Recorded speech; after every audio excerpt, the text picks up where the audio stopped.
First caller, we have James calling in from New York. James, you are live on Truth Wanted. What's going on? Not much. How are you, Objectively Dan and Mr. Jim Barrows? Quite the honor, sir. Been wanting to get on a call with you for a while. You were quite the inspiration to me. Help me out thank you. on occasion with my pardon the more. Help me out on many occasion with my deconstruction process. Oh, fantastic. It's good to hear. That's awesome. Yeah. That's great, James. Love to hear that. How could we help you today on Truth Wanted? Yeah, wanted to talk about how social media helps with deconstruction. Okay. Elaborate on that. Well, I think this does get highlighted quite a bit when people talk about deconstruction, but they never like put the nail in the head or in the coffin and say it was social media, because like obviously people get turned on to shows like these and with the Atheist Experience and the ACA and Truth Wanted and the non-for-profits, your flagship show. And like Dark Matter 2525, which was played a big part and a big role in my deconstruction process. I noticed when something that's geared toward causing people to become deconstructed or to go through that process, and it can be funny and engaging, I think it makes someone actually engage with the deconstruction process even more and cause them to really question their beliefs in a more constructive manner. Yeah. Yeah, I agree. You mentioned Dark Matter 2525. He does great stuff. His just does some amazing cartoons, and his stories are entertaining. And yeah, I think that's exactly, things get recommended. You watch it because it's got a funny storyline or some funny cartoons. The next thing you know, you're questioning your beliefs especially with something like Dark Matter. He does some, with the stuff that he does, but also just watching shows and hearing people. You're not the first person, and you're not going to be the last person who has watched the shows and heard the arguments and the counter arguments and began to question whether or not what you believe is true. And it's awesome to hear all that kind of stuff. Or we've got, what are we at, 25 30 years now, something like that, worth of shows online right now.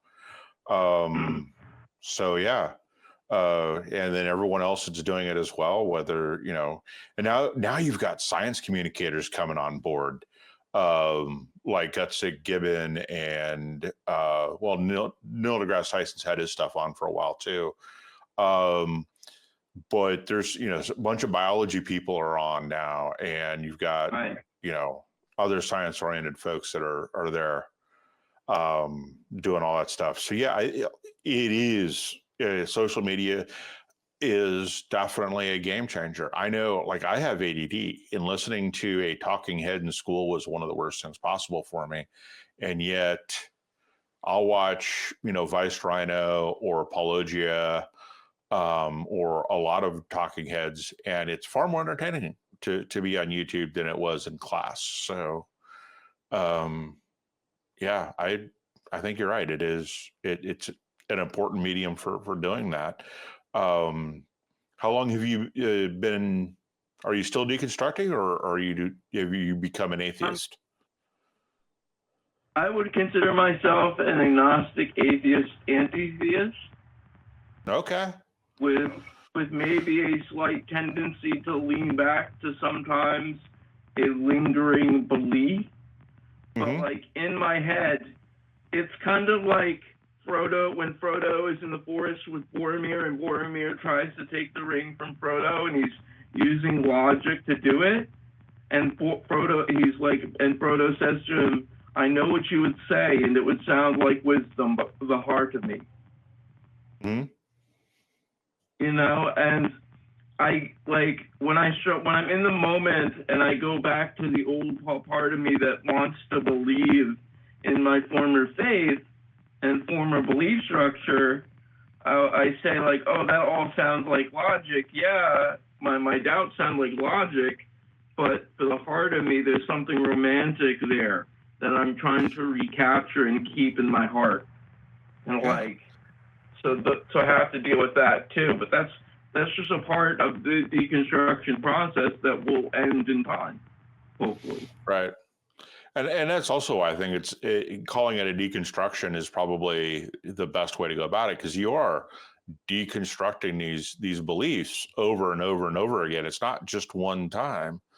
And then re-examining, okay, once I stop believing this, what does that really mean? It's not unusual for far right-wing Christians to be anti-gay and anti-LGBTQ, and all of a sudden, once they start questioning that, they start questioning the foundations for being bigots, and they realize they don't really have a good foundation to stand on there either, and it starts to affect a lot of things. I know when I got started, one of the things I read was about basic income guarantee.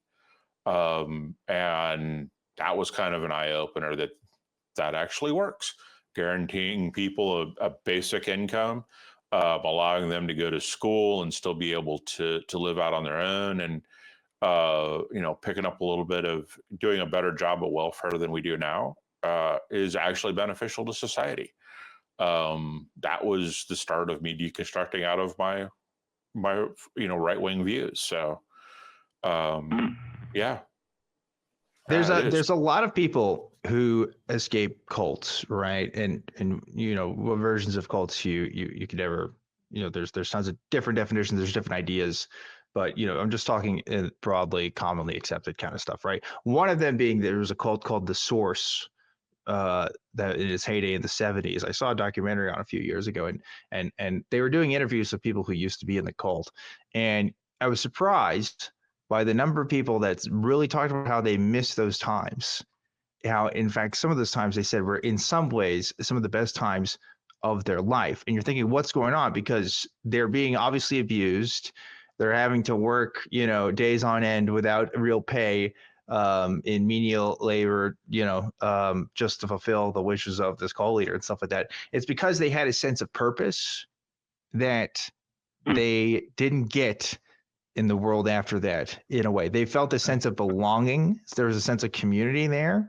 All these things are really powerful things that keep people in these ideas. You talked about the romanticism a little bit, and I instantly clicked with that, because we're, as atheists, we can ho and hum all day about how ridiculous some of the ideas are, but when you do have a concept of heaven that is positive in your mind, not dealing with the logical ramifications of it, or when you have a concept of a God that loves you and cares about you and is specifically interested in you and your well-being and the rest of your life, that is something that I'm not ever going to have again for the rest of my life, as long as I stay an atheist, right? Maybe I get close, maybe I can find a replacement if I really want to, but I'm not going to have that. And so there is a real trade that has to be done. And I think more people would be more honest with themselves if they realize those feelings that you get, those nice feelings that you have to trade away, are probably one of the biggest reasons why people don't make that jump, don't do that deconversion, because it's just too hard to leave. And that's a sad thing, but I think it's just a truth about people. I know those feelings are really hard for me to leave behind. It sounds like maybe they're a bit hard for you to leave behind too, James. Yeah, they are. And it's also, for some reason, I'm reminded of the quote from Braveheart right now. And I hate to quote it, of course, but when William Wallace, goes up to William the Bruce, and they're having that back and forth, and William Wallace says, "Does the man on the battlefield lose any less, risk any less?" And the Bruce says, "No." Yeah.